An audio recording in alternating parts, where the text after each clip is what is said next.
Oh dang, I have nothing to do today. Guess I'll go home and watch television. A while ago, the game content warning was announced on Twitter by Landfall Games. I think there's a reason content warning sort of lifted off in a way similar to Lethal Company. The idea of recording content with your friends and then becoming famous on the internet is a desire that many people have. The base you and your friends reside in is welcoming and feels like home. There's almost a really nice shared sense of community, as your friends can all utilize and steal funds from the same bank account like a toxic married couple. Oh no, don't send that. Which one did you buy? It's $500. Each expedition that takes you into the old world requires good cooperation and communication skills. Without a microphone, you and your friends are not likely to survive.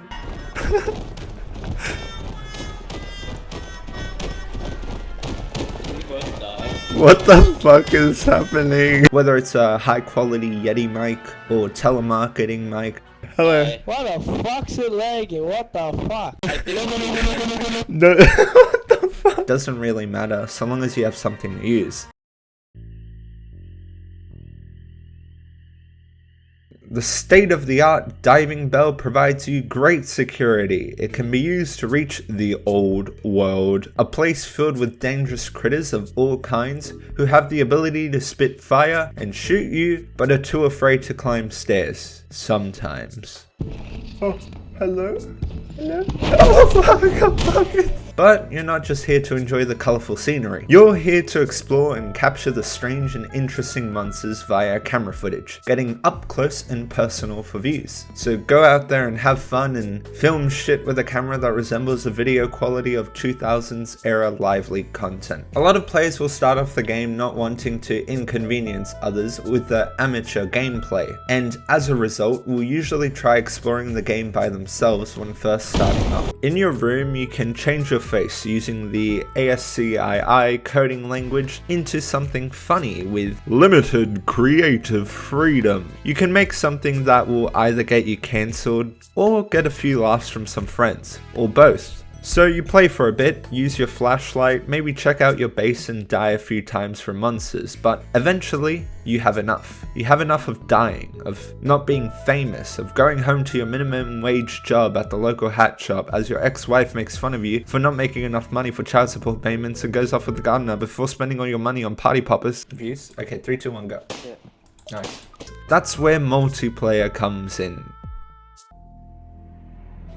There are several tasks a person can partake in to help their teammates. I've divided these tasks into what I consider unofficial roles. The most important role is the cameraman, who is given the task of recording the expedition in its entirety. The cameraman never dies is not a phrase that will help you here. The camera is by far the most valuable item in the game because if it's lost, then all valuable footage and efforts of the team are gone. If, however, you do lose the camera, there is a chance of getting it back. Upon dying, your character will drop the camera and a faint blue hue will be seen, making it easier to relocate the footage you lost. The person with the camera is tasked with following players around and recording cool stuff. Extra points if you manage to record a teammate who gets injured or dies, because like YouTube, this results in many more views. The person holding the camera cannot record and hold other objects. They can momentarily swap out to other items, but this risks them missing out on some important footage. This difficulty is especially increased in instances where the cameraman is the only surviving player and has to pay attention to the limited battery of the camera, as well as swapping out to the flashlight to illuminate dark areas, or even essential weapons to fend off monsters. If you drop a camera, you and your team can search for it at any point. If you dropped it near spawn, recovering the footage becomes significantly easier. If you drop the camera far from spawn, however, you and your teammates have to make the difficult choice of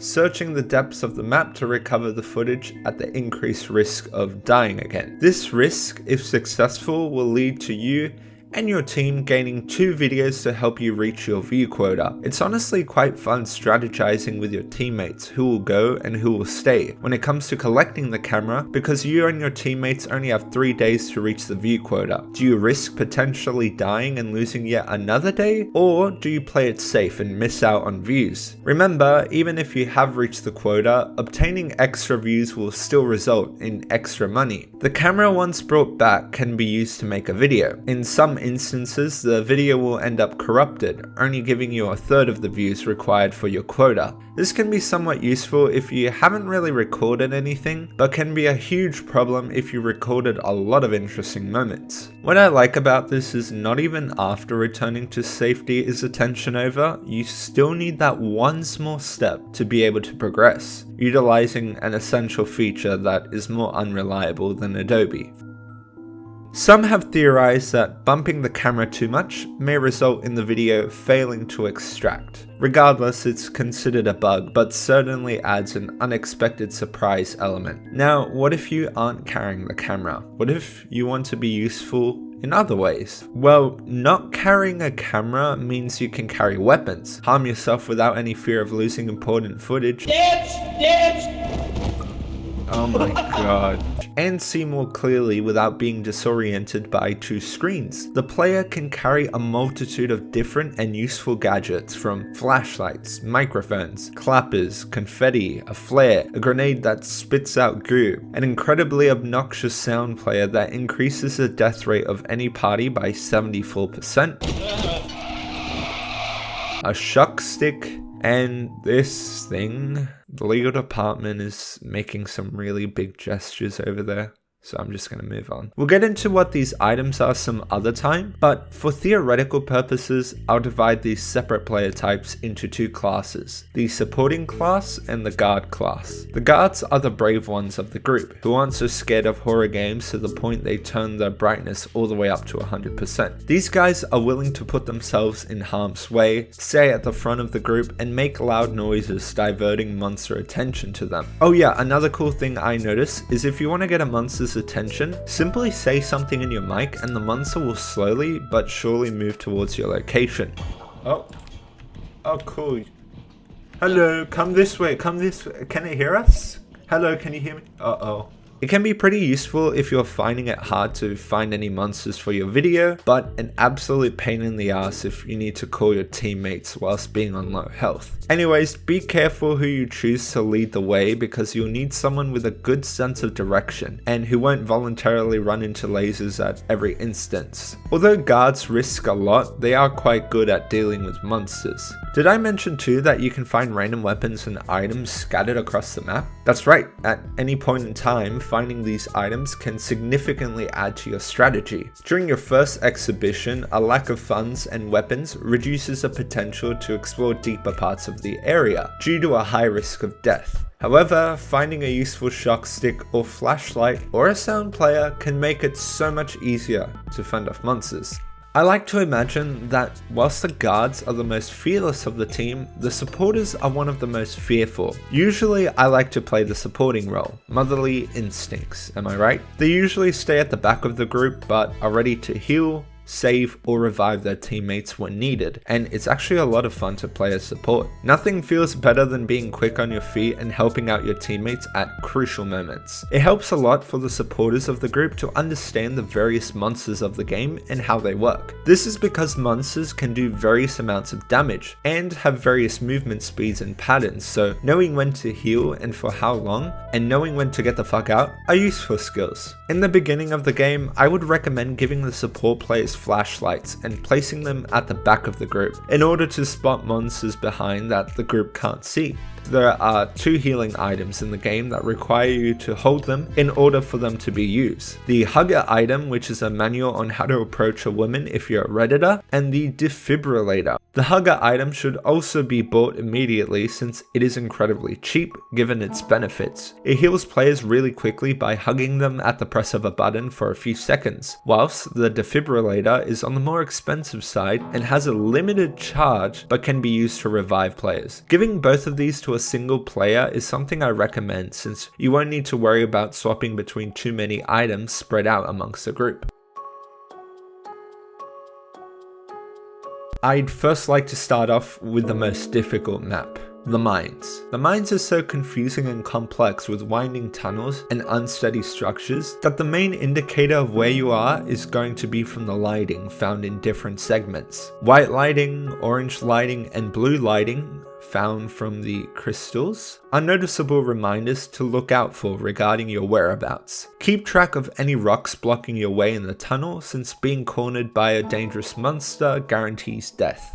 The major hazard in this map is falling. The last thing you want to do on the map is to fall, because not only does it take ages to climb back up depending on where you fall, but a monster walking down towards the only exit ramp will prevent you from returning to the surface. This means you have to carefully maneuver walking past the monster or risk falling to the bottom again. By far the best moments of these maps are the rare encounters where, through the use of a weapon or quick thinking, you'll be able to push the monster to the bottom of the map. Nothing is more satisfying than this, but as I mentioned before, you want to be careful with falling, especially if you have the camera. Obtaining the camera can be incredibly difficult. There are times, however, when falling to the bottom can be advantageous, such as when running from a particularly dangerous monster, or if you're about to die and want the camera to be in an obvious position, which works well in this incredibly large map. My best formation for any of the other maps is to have the brave players at the front with the support and cameraman next to each other. Due to the narrow areas, however, players might be forced to go into a single file line, reducing the efficiency of each expedition. Getting lost here is easy, and so going your separate ways is probably not something I recommend. As I go on identifying maps, you'll begin noticing a pattern. Each map seems to be connected in some way to work. The mines where minerals can be extracted, the factory where goods can be produced, and coming up, the boat for transportation, likely for fishermen or military personnel. I feel like this is not a coincidence and is a way for Landfall to express some of the practices that the old world used to engage in. Far from the entrance to the factory is a ramp, which looks pretty welcoming. We're able to view scaffolding connected to the factory building, which leads us to the roof of the factory. In some unlucky cases, the diving bell will spawn here, which is pretty difficult to get to. To the further left side of the factory, we find an abandoned office building filled with empty lockers, tables, and an office likely for the factory owner. Going into the factory, I'm surprised to see the technology is still functioning. You may have noticed whilst playing Content Warning that lights, machinery, and doors still function as intended. If the old world was abandoned for so long, then why in the world does some of the technology still work? Maybe it was abandoned pretty recently. Maybe there's something keeping it functioning. A fence lies on the outside of the factory, preventing anyone from going in or out. Laser technology here is dangerous and can immediately kill you, requiring you to change the strategy if they block the way. Encountering a monster so close to a laser almost guarantees death. Getting too close to the machinery will fling you back, so unless you're willing to do it for the views, maybe don't get too close. Corners and turns are pretty dangerous because monsters can appear out of seemingly nowhere. I also noticed a few offices hidden within the corners of rooms, possibly for the higher ups to more easily manage the workers of the factory. Beyond that lies, in my opinion, the most terrifying part of the factory. It's some sort of interconnecting tunnel for workers to travel through. The problem is that these tunnels have gaps in them. Within this underground area lie several pillars which seem to be part of some sort of garage. This explains the ramp that leads to the hole outside the factory. It's likely that the fence would have opened to allow small vans to traverse through. Because of the abundance of exits, a player may accidentally exit on the other side of the map, providing opportunities for them to still die by the monsters on the surface as they frantically search in the darkness for the diving bell. In my opinion, this map is really well designed, and there's a reason why it was the only map prior to the new update. Its spacious nature makes one paranoid, but it is also just small and narrow at certain points to make you dread encountering a monster. Saving the scariest for last is the boat map. In this map, we actually have more information regarding lore. First though, why is this map the scariest? Well, not only is there a massive boat in the middle of a dark abyss, but it is incredibly claustrophobic. The first top floors are pretty easy to navigate. However, what makes this map's design brilliant is that the close space means a lot of monsters will not spawn too close to each other, but instead be spread out amongst the floors, requiring players to go to lower and more difficult areas to record monsters. To gain access to the lower floors, you either have to enter down a ramp into a room of machinery, get through a maze of tight rooms where a dangerous monster could appear out of anywhere, trapping you into a corner, or you could jump into the hole located at the bottom of the stairs where return is significantly more difficult. Typically players will pick the ramp, which is fine, but when navigating your way to the top of the stairs, it's likely that a monster encounter will change your plans of returning, and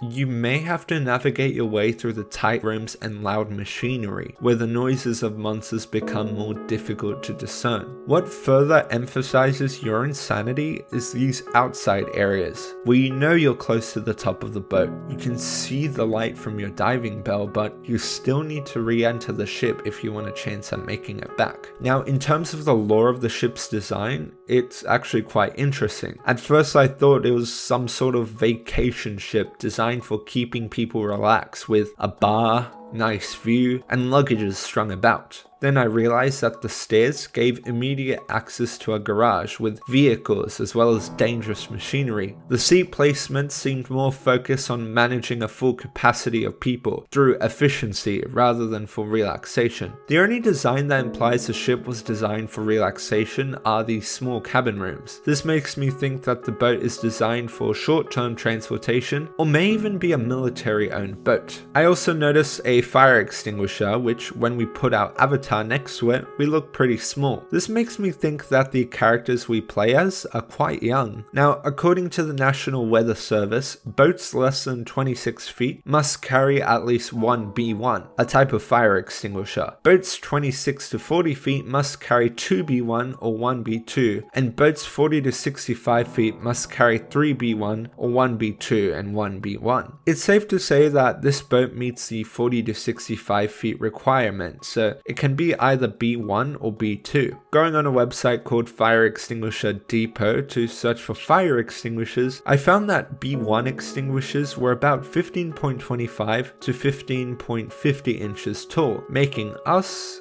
pretty short. Which makes me think that we actually play as children. Initially, my friends and I thought we played as teenagers, given that in theory, the players in the game know how to use tools and equipment which appear to be pretty advanced. But when you think about it, the technology is pretty simple to use. The exporting of a video simply requires a camera to be placed in a box. The diving bell, an advanced device that can so effortlessly transport people into the old world, only requires the pull of a lever. Technology is so easy to use and easily transported at the click of a button, and sponsors are so eager to fund such dangerous expeditions that I'm starting to question what the old world really is. Several comments mention that the diving bell can be rented, which means that these kids wouldn't need to worry about the calculations or the technological know-how to manage the cable's length or maintenance. Anyways, if the diving bells can be rented, that leaves me another theory. All of the old world is staged and funded by the same company that runs SpookTube. SpookTube itself is interesting because all avatar profile pictures are of people in different avatar suits. It's likely a feature of the website that is forced upon the user. Given the interface we can use at the start of the game to customize our face, only using the style of avatar we see in comments makes me think that SpookTube has significant control over our expeditions and gives certain benefits to content creators for choosing them as a rental dive bell provider, including a place to stay at. Another big indicator of this is when a player is attacked by the maiden. When this happens, a player becomes trapped and the player outside of the maiden has to solve a captcha to successfully free their friend, which is run by, you guessed it,